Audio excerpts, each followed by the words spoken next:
Indeed, you're watching Good Morning Kenya, and now let's shift gears and talk about transformative leaders. And today we are going to focus on a topic that is of big interest. We are talking about the opportunities for political parties reforms, and this focus will be focusing on strategies to enhance the political participation and electoral representation of special interest groups. And to help me in this conversation in studio, I'm joined by Davis Bin Oluoch, who is a ODM Youth League. Welcome to the program.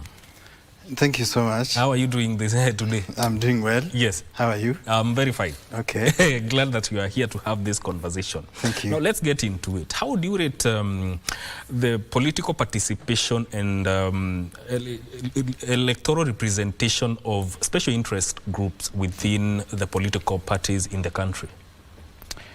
Thank you so much, Migwi. Migwi. Yes. First, I really want to introduce myself well. Yes. I'm Davis Bin Oluoch. Yes.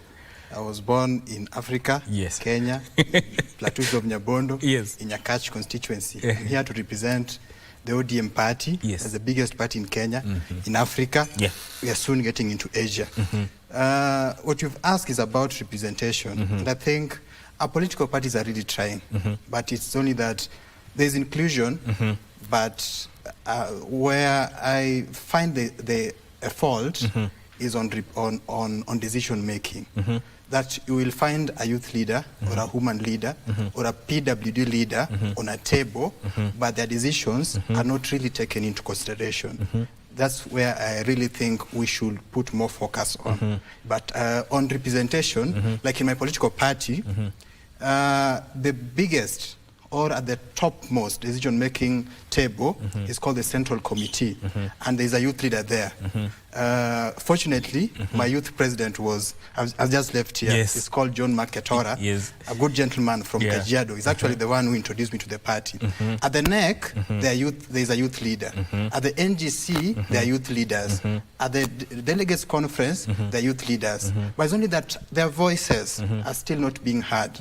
Even today, we are saying that even if the party gave out 4 individuals to the government, we didn't see a young person, we didn't see a PWD, we didn't see a woman. So I think the parties should do a lot more on listening to the youth voices. Yes. What do you think would be the best approach for the parties to use in order to make sure that these voices count? First, I think we need to have a policy. The political parties need to have internal policies. And these policies need to be streamlined. The PWD should have their own policy. The Youth League should have a policy. The Women League should have their own policies. That says, on decision making, what is the point of the youth? Or what is the voice of the youth? On this, where does the youth stand? On this, where does the women come in? On this, a streamlined policy, on election, on nomination, on appointments. How much? What is the percentage of the youth? What is the percentage of the women? What is the percentage of PWD? It should be internal in the political parties, so that if a political party does not obey such rules, the leagues can take them to court or into the tribunals. Yes. Yeah. Now, still on that aspect, when it comes to women, how does increasing women participation in political parties enhance electoral processes within the country? First, I want to say this, that I'm an ardent supporter of women. I've read women. I've read Chimamanda. I've seen the great works of Margaret Thatcher, of Ellen Sirleaf Johnson, of Wangari Maathai, of Martha Karua, of Millie Odhiambo, of Gladys Wanga.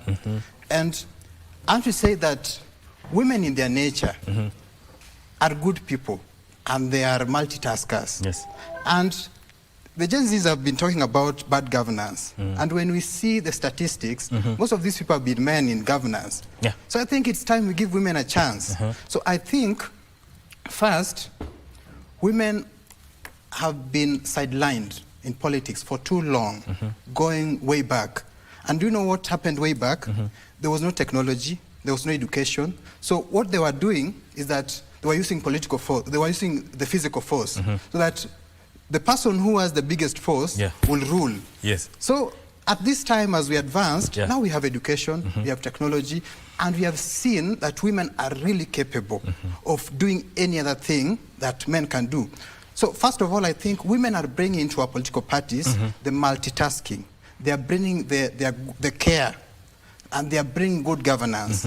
So I think if they bring the natural talents that God given them into our leadership, our countries will be better, our political parties will be better, our continent is going to be better, and our world definitely is going to be better.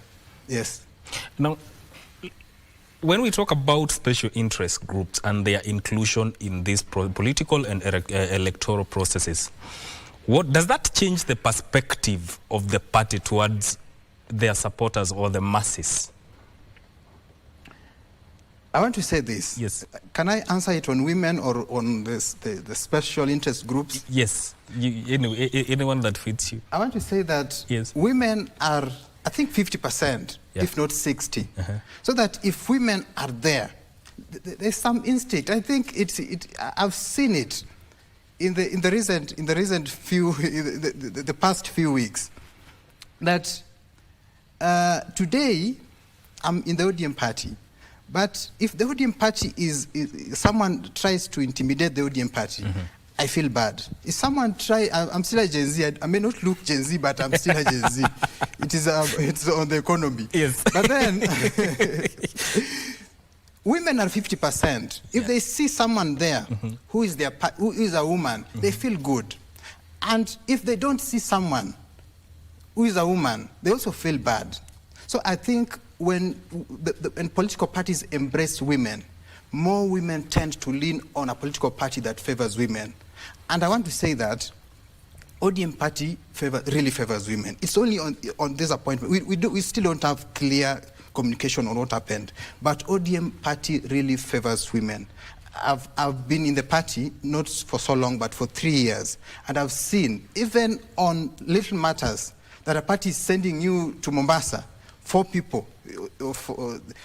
When I was last sent by the party, I think, to the coast region, we were only 4. And there were 2 women and 2 gentlemen. So I think when women are introduced into our political parties, there's an appeal, the feminine appeal towards that political party. And it's upon all our political parties to embrace women. That is the same thing to the youth. Today, youth, I think, are 75%. So if a political party treats its youth well, youth tend to lean towards that political party. The same to PWD. If a political party treats its PWD well, PWD tends to lean towards that political party. And I think the Orange Democratic Party that I represent here, I'm not the spokesperson, but I just represent, really has tried. And even in the last, I think, NGC meetings, National Governing Council meeting, that happened, I think, if not 1 month, it's 2 months ago. The president of the PWD League was introduced into the Central Management Committee, the topmost organ. So currently, there's a representation of a PWD League president in the Central Management Committee. There's a representation of the Youth League president in the Central Management Committee. There's a representation of the Women League president, who is currently a senator, Senator Beth Siengo, in the Central Management Committee. And I think that's why our political party, since 2005, has been vibrant, because it has been considerate of all the SIGs, the special interest groups. Yes. Now, speaking from a general perspective of the political party landscape in Kenya, does this, or including the interests of these groups, help political parties in general in diversifying their financial resources? Especially from people or entities that support issues like gender parity, inclusion of women in leadership. Does that affect or does that influence or expand political parties in diversifying their financial sources? I want to say this, and political parties that are vibrant on issues, special interest groups, first receive more funding from the political parties' funds. If you have very many elected women leaders, youth leaders, or PWD, that political party receive more funding from the political party's fund. That's from the government. Now I want to bring it to other organizations. And I want to say that there are several organizations that bring in funds to the political parties if they are very keen on the SIGs issues. And that's why political parties should embrace this. And I don't want to count organizations on this platform, but but there are very many organizations, and that's what I was saying. That most of the time, activities the Youth League does is not funded by the party. They're funded by organizations that are very keen on youth issues. Most of the activities of the Women League are not funded by the party because sometimes the party doesn't have funds. Sometimes the government hasn't released or blah, blah, blah. So these organizations come in if the party is so vibrant on women issues. These organizations come in when the party when the party is vibrant on PWD issues. So I have to admit, and the political parties or the political party leadership should admit that the inclusion of SIGs in their leadership and in their strategic plans and in their future plans and their future aspirations is good for respective political parties. Yes. What is the place of mentorship in all this? Because we are talking about inclusion as part of the reforms for political parties.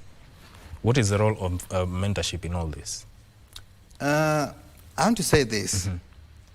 And maybe we are now drawing away from this whole conversation of Gen Z. We are trying to forge ahead.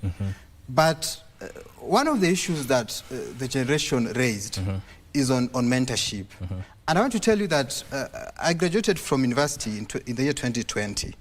And I joined the party in 2021. Actually thought that politics is very easy. It hasn't been easy. And one needs real mentorship. On myriad of issues, very many issues, on financing, on how the intrigues of politics, there's external politics of how you fight with your opponents and fairly, not fight literally, and there are intrigues of internal politics, on how you maneuver, on internal leadership and blah, blah, blah. There are issues on communications. There are issues on media. And once again, I want to say that ODM is trying. Today I'm here courtesy of the Orange Party. What you asked is that mentorship. And I want to say that on SIGs, women have their own issues. And they may need women who have advanced in politics to mentor them. Youth have their own issues, and we may need youth leaders who have gone ahead of us. For example, Honorable Babu Oweno or Honorable Eddie Gisheru or Amina Mnyazi from the Coast region to mentor the youth that if you're a young person, do this, this, and this, do blah, blah, blah.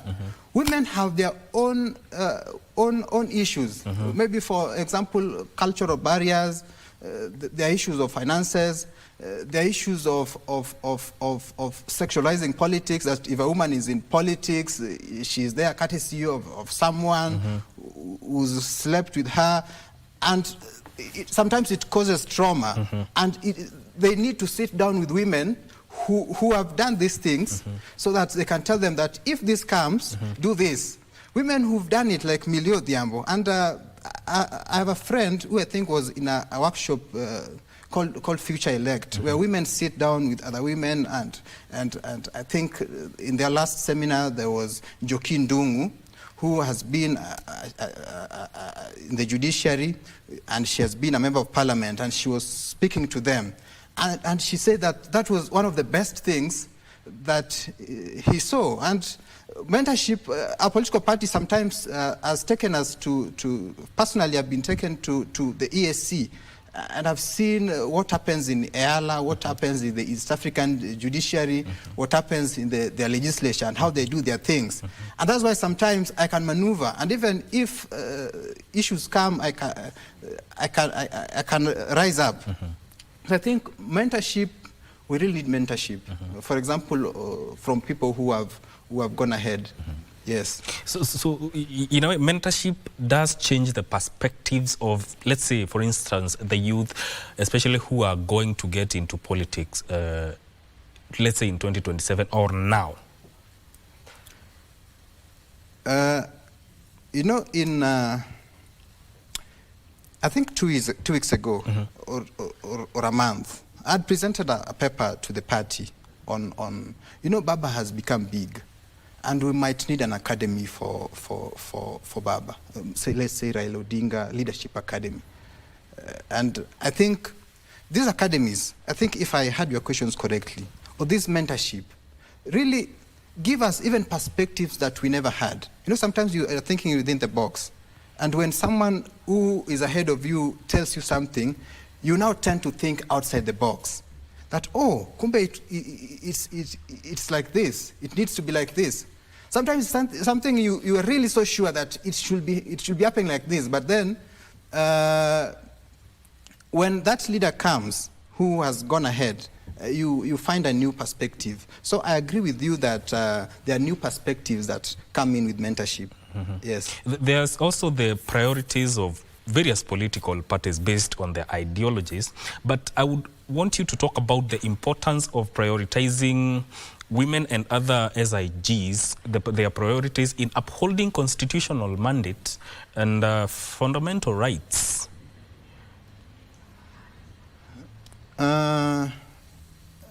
Pardon, I didn't... The aspect of the importance of prioritizing the rights of the aspects of special interest groups in political parties. Okay. Yeah. I think we've talked about our appeal. The youth are very many. The women are many. PW are a good number. We've talked about that.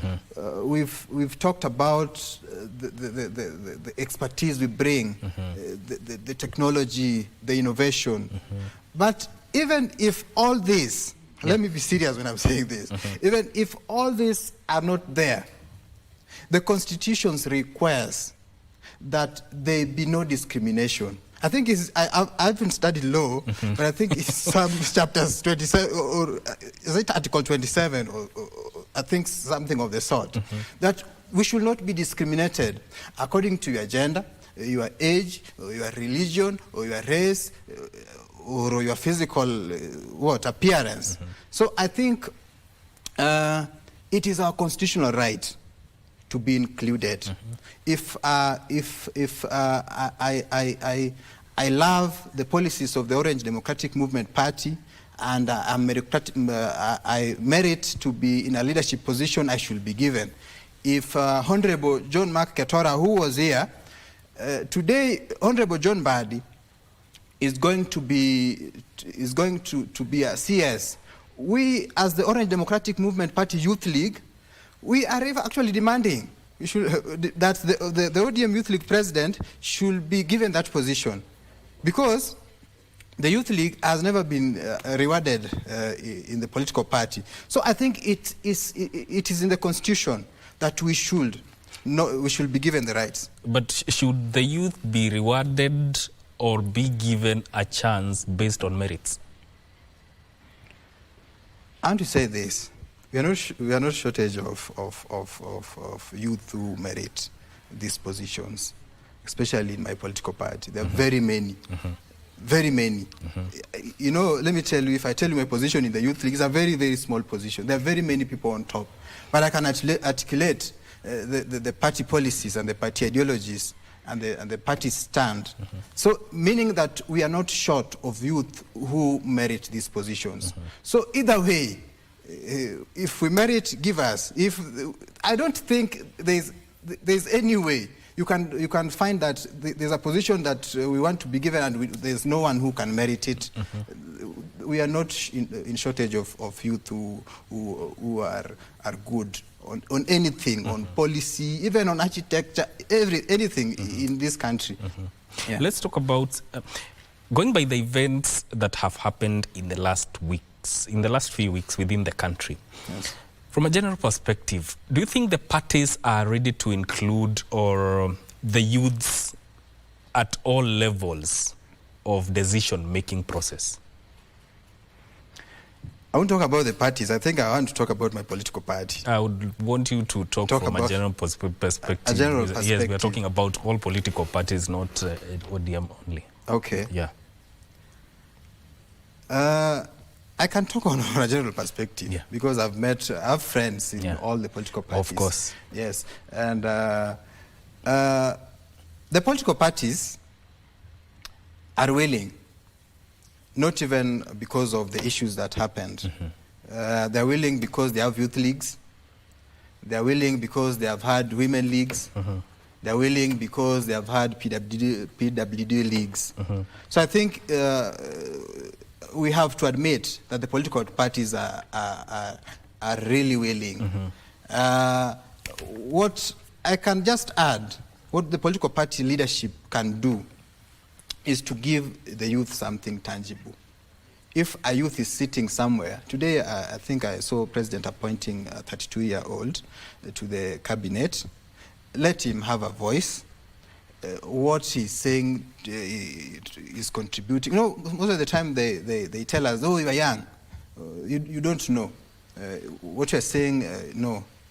So I think our decisions should be taken into consideration as the young people. So I think the political parties are willing. And any other political party need numbers. And the Gen Z have proved they have numbers. So I think the political parties going forward are going to be very keen on the generation and the youth. So there is that aspect of making an electoral appeal for political parties that involve all demographics. Yes, that's what I'm saying. Politics is a game of numbers. Let me go back to politics. It's a game of numbers. And a politician will go where the numbers are. If the youth have the numbers, they will go there. If the women have the numbers, they will go there. And it is not as if they have not been going there. You see, what we are saying as the young people is that you are coming to us during the elections, and we give you votes. During the decision-making process, or when people are now on the table, bring also a substantial number of young people. Yes. So I think the youth currently must be incorporated in political parties, and they must also come to the political parties. Yes. Since you are in the youth league, what can you say the youth leagues within political parties, what has been the impact? There's been substantial impact. I can't lie, because I can say that, like in my you discourage me from using my political party, but I can say that the youth leagues have sent a very good number of representatives to the parliament as nominees. They have sent a good number to the county assemblies, to the Senate. I want to tell you that in the run-up to 2022 elections, there were aspirants' manuals. I think if Amira could have been here, she could have told you that the NC had a young aspirants' manual, and the ODM also developed a young aspirants' manual, which used to train young people on elections. These things I was telling you on media, on communication. So we went round, actually, with the president and the director of the youth affairs to train young aspirants. We went to Kisumu, we went to Mombasa, we were here in Nairobi, and I can tell you there are people or young aspirants who we trained using the manual who are currently in the parliament, who are currently in the county assemblies, and some didn't make it, but some were nominated. So I think the youth leagues have also been doing these capacity buildings, sending young people to workshops, locally and outside the country. And that has given a lot of young people the exposure. And very many young people are now very ready to face 2027 because of the youth leagues. And I really want to admit that there are organizations who've really helped us or assisted us to do what? To go up for this mentorship and to build the youth leagues. For example, I think there was an INI here at the University of Nairobi, a People's Dialogue Festival, that was organized by the Center for Multi-Party Democracy. It actually helped a lot of young people. I was actually in the booths of the ODM party, and you could see high school students coming to our booth. What they really wanted to learn about our political party work, the ideology. Some were asking me that Baba is going to AU. Who are you? By that time, the AU thing was the thing. Yeah. So they were asking me what's going to happen now. Baba is going to AU. I told them no. In the political party, that there are very many people. We have the SG there. If you look down to the Nyanza region, there's Simbarat. You go south, you go to the beaches of Mombasa, you'll find Hassan Joho. Go there, you'll find Olekina, and Babu Owino is still there. We still have a lot of people, and you've not counted Davis Bin Olwaj. So there are very many people. So what I was saying is that the youth leagues have really tried to their capacity, but it is not to our expectations. Yes. I'm told we are out of time, and I want to take this opportunity to thank you so much for making time for us. That is Davis Olwach, who is from the ODM Youth League, speaking to us about the opportunities within political parties, and especially chances and strategies to enhance the political participation in electoral processes for special interest groups. This is where we cap this conversation here. My name is Mike Migo. Don't go too far. Good Morning Kenya continues shortly.